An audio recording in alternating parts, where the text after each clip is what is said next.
Hey guys, so I am out in the garden. It is windy, but I am digging up my raspberry canes like an idiot. I planted the raspberries right in the middle of the garden when I started it, and obviously it has quickly gotten very overgrown. So I am digging them up today, and anything that has buds on it I'm saving, and I'm going to transplant or share with my family so that they can grow somewhere else and not be such a hazard, because trying to walk through the garden with these overtaking it is getting ridiculous. Trying to mow is getting ridiculous. So they need to go somewhere else.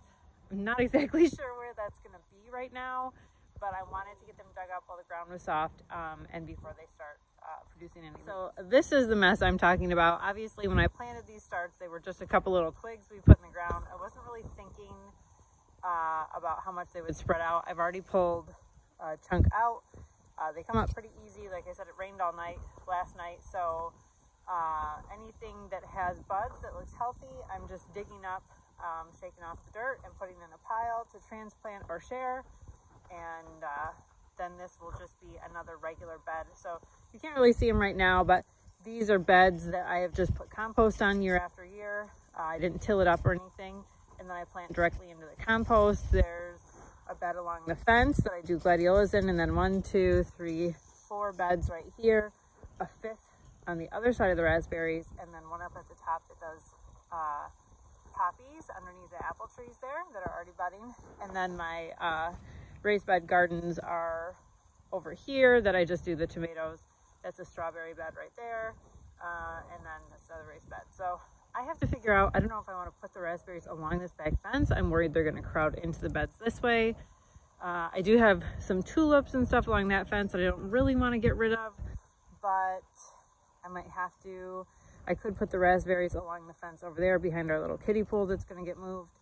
So yeah, I need to figure that out. And then the rest I will just share with my mom and my sisters. Okay, so I cleaned up the whole area. This is my giant pile of raspberry canes, and now I just have to figure out where to put them.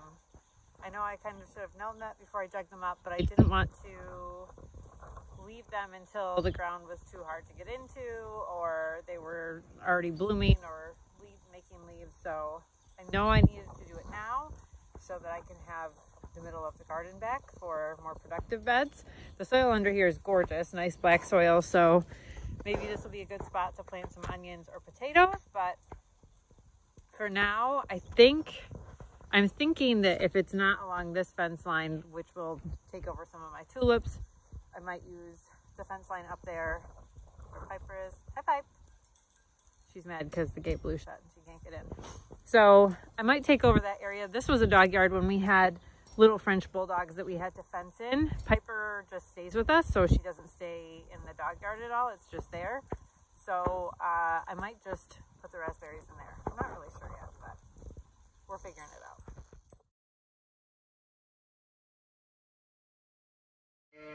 So now that project is done, the sheep are gonna yell over me. But I'm in the barn because these girls,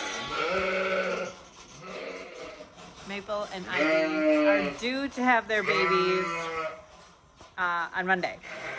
Today is Thursday. I moved them in here a couple days ago so they'd be in the barn just to get used to it. And now I'm gonna separate them because they are both due on the same day. And one of these girls is registered and one is not. So I wanna make sure I know whose piglets are whose and not mix them up. So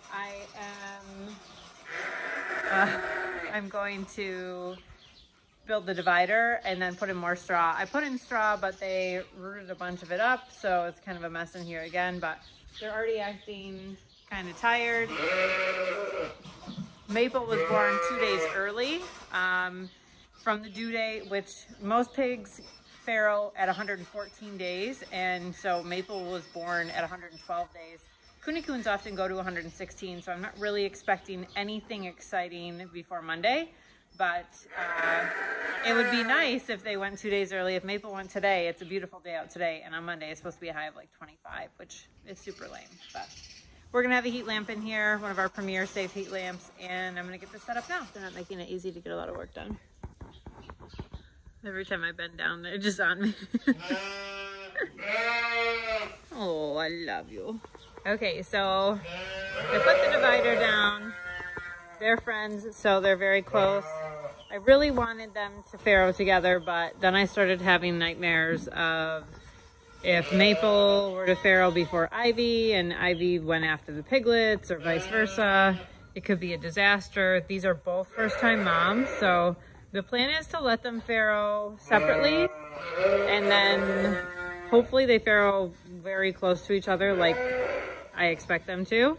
And then I can take the divider down after the piglets are several days old and on their feet and everything is good. And we know whose is whose. It's just a matter of safety and concern for the fact that they're both first-time moms. They're both awesome pigs, personality-wise. I just don't know what they're gonna be like mom-wise. So I think at this point, it's best to keep them close to each other, but separated just for safety's sake.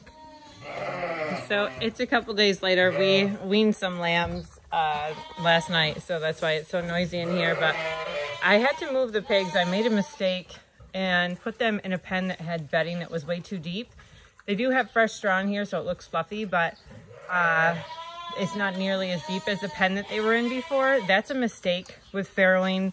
You don't want to have super deep bedding because that's how piglets can easily get squished or laid on. So the girls have moved over here. They're on day 115. Maple looks closer than Ivy. Tomorrow would technically be their due date. We have snow again outside, so I'm not excited about that. Of course, it's almost April and the temperature is dropping, so that's not happy for me. But I've got heat lamps in here for each pen. And I'm gonna go get a different camera because the cameras I have hardwired in my barn don't show this pen very well. So I think I'm gonna go get a ring camera and put that up so I can see this pen today. But this is where we're at. So we're just keeping an eye on them. So in an effort to keep this from being too long, I'm gonna say goodbye to you guys now. In the next video, we will have piglets, hopefully. They're on day 116 today. So that's usually when Kunekune's farrow, but you never know. It all comes when they want to. So I'll keep you guys posted. Make sure that if you don't already follow us on Instagram, Facebook, and TikTok, because we post a lot more on there and keep you up to date with the Etsy shop and everything going on over there too. So I hope you guys have a great day. Thanks so much for hanging out with me.